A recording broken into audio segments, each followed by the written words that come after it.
Let's go back in time to 1932 as Converse brings you historic footage of the legendary original Celtics with whom all great professional teams are compared. We have now taken over your radio.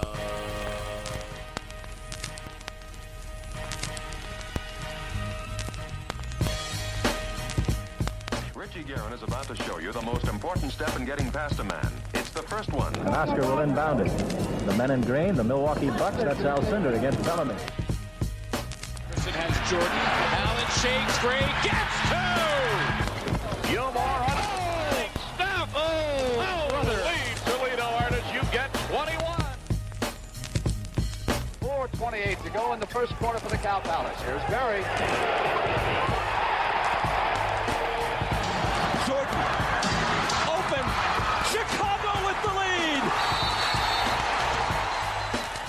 Hello and welcome back to the Over and Back Classic NBA podcast. I am Jason Mann. Joining me as always is Rich Kraetsch, and we have Adam Johnson back from Basketball Pantheon to talk about the top 50 candidacy of Kevin Durant.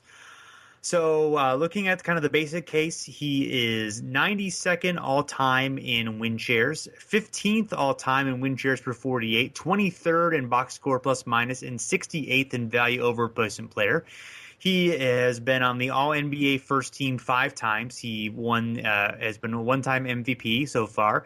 4 times is in the top 10 in win shares for 48. 4 times in the top 10 in value over replacement player. He is 5th all-time in points per game, which is more than I expected. But he's a great scorer, a superstar capable of lifting a franchise single-handedly, really just, a once-in-a-generation player who's also, become very versatile, a great defender, and just, has been part of some really good winning teams in Oklahoma City, including a team that reached the finals and probably would have reached more if not for injuries and other questionable decisions. I guess the only real thing that is going against him right now is that he has not played in the league all that long. He's only played for, I believe, 8 seasons, and the last season was cut short because of injuries. So not a lot of minutes. But other than that, he's definitely a guy trending toward being in the top 50. But should he make it now? I guess that is the question. So Adam, what do you think? I was talking to us earlier, and we have him very, very, very close to the top 50 as of now. With probably one more good season, he would probably crack it. It's been that good so far. I mean, he's only played 8 seasons, really 7.5, like you said, and he's already at the 15,000 point mark, which is like a simple benchmark that a lot of those Hall of Famers have. I mean, he's going to get to it is possible to get to double of that at some point in his career. And yeah, the MVP helps, the final appearance, he's got kind of these touchstone things for these 50 greatest players already, and he's only played 8 seasons. So yeah, he's really, really close in my mind. The biggest thing for me is, and I don't disagree that he's a top 50 candidate and absolutely should probably be on the list, but I harken back to something we talked about with Curtis when we originally kicked off this project, and we talked about Shaq in 1996 and how it sort of always felt kind of weird that he was there and he hadn't built his legacy yet, and I think Durant has a little bit more obviously than Shaq did at that point. I mean, Shaq was still just so fresh in the league, whereas as Durant's pretty much come up with his we've seen MVP, as you mentioned, finals appearances, that sort of stuff, but it still feels kind of weird if we said yes, he is, because I feel like there's so much more legacy to be built. Not that anything's going to happen that he's going to get worse, but I feel like it would help a few more years of just him being that much better, or a few more years of him maybe getting to the finals again or winning a title. It might feel like more of a slam dunk and feel more genuine, whereas now I don't know, and I think he absolutely is, but there's something weird about still putting a guy who just probably has 10 more years left in the league, maybe even more than that, and we're already putting him in this list. I don't know, and that's why Curtis sort of said, hey, I don't put any current players in any list that I do. I kind of wait for them to retire. I don't know what Durant is. I think if he retired tomorrow, he is in, but it feels weird. I don't know. I always struggle with that of current players or guys that still haven't come up with their legacy. Like a guy like LeBron is a no doubter. I mean, that guy has had enough here, whereas Durant, I think there's still more to be done for him to pad that resume. I don't know. What do you guys think about that? Adam, you want to go first? Yeah, sure. I made that exact note. I was like, if Shaq was in after 4, then KD has every right to be in after 8. Right.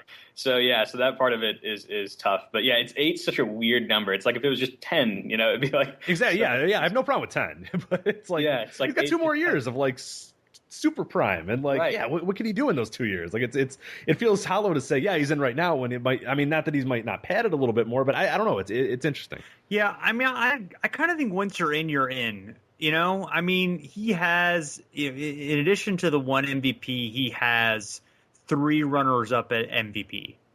So I mean, if anyone else had that, we would say, oh yeah, they're definitely in.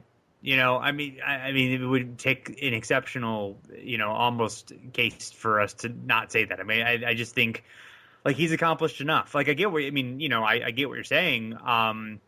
But I just feel like, hey, he's good enough to win. And, he has played 21,630 minutes in his career. And you look at some of the guys who are in the top 50 right now, and a couple of them who are likely to be in ours. Bill Sharman played roughly, 22,000 minutes. His aren't exact because one of his seasons they don't have the minute total for, but it's close to that. Willis Reed played 23,000 minutes. Maravich played 24,000 minutes. Bill Walton, who isn't going to go on ours because of the longevity issue, played 13,000 minutes in his career. So, I think he's accumulated enough of a legacy. If we keep him out because we just kind of want to put another guy who's played longer and accomplished more, maybe I can see that. But I don't know. I mean, he's just been such an elite player for long enough that I really think I just would say, yeah, he deserves it now. But I'm not. Your guys' thoughts certainly make sense on it as well. I just feel like once you're in, you're in. I feel like that's, and then someone else knocks you out eventually. But for now, I think he's in.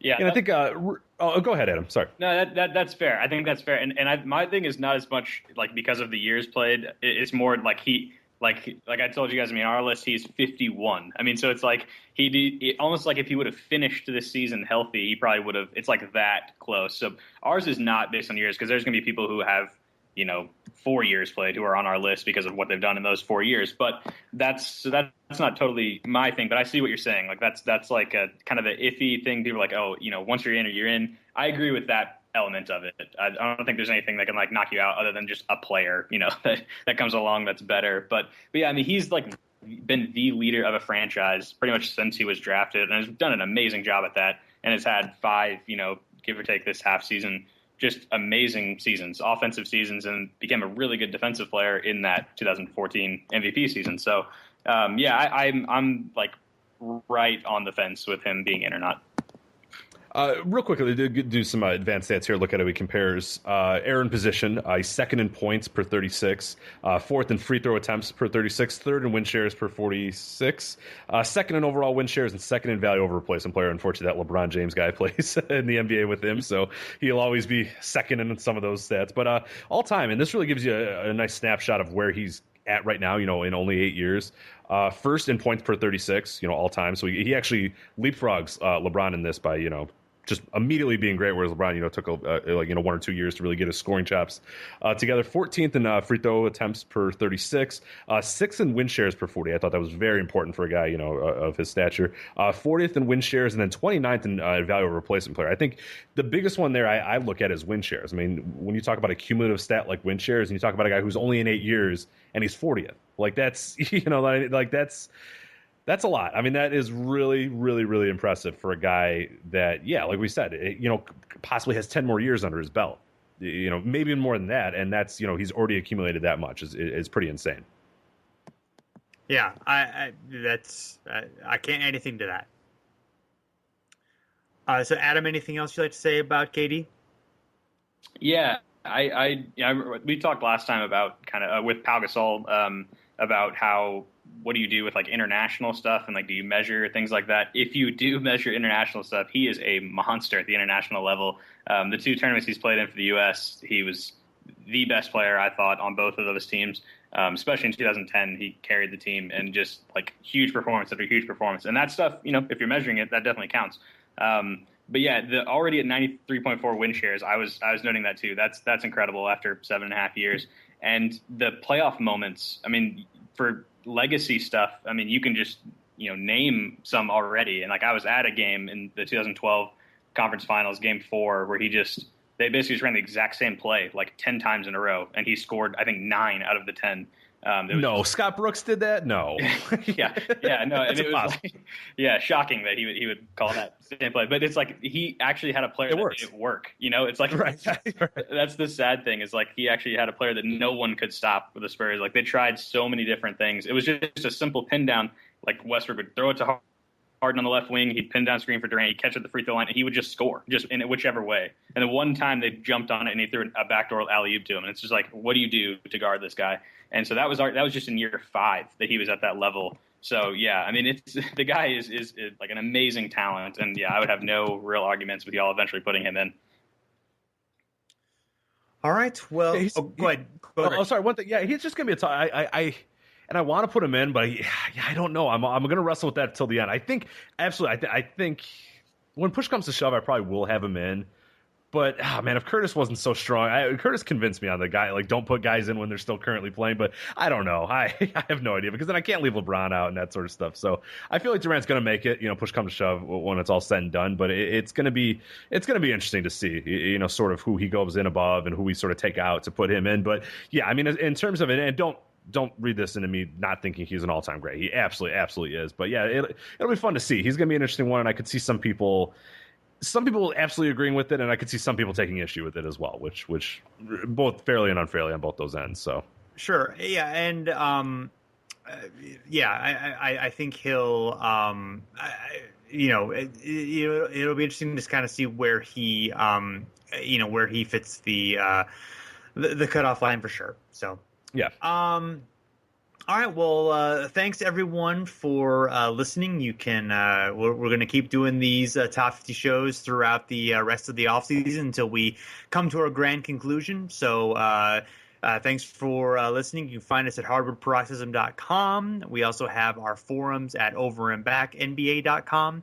You can check out our podcast on iTunes, leave a rating and review, and you can find us on Facebook and Twitter at overandbacknba. So until next time, thanks for listening and goodbye.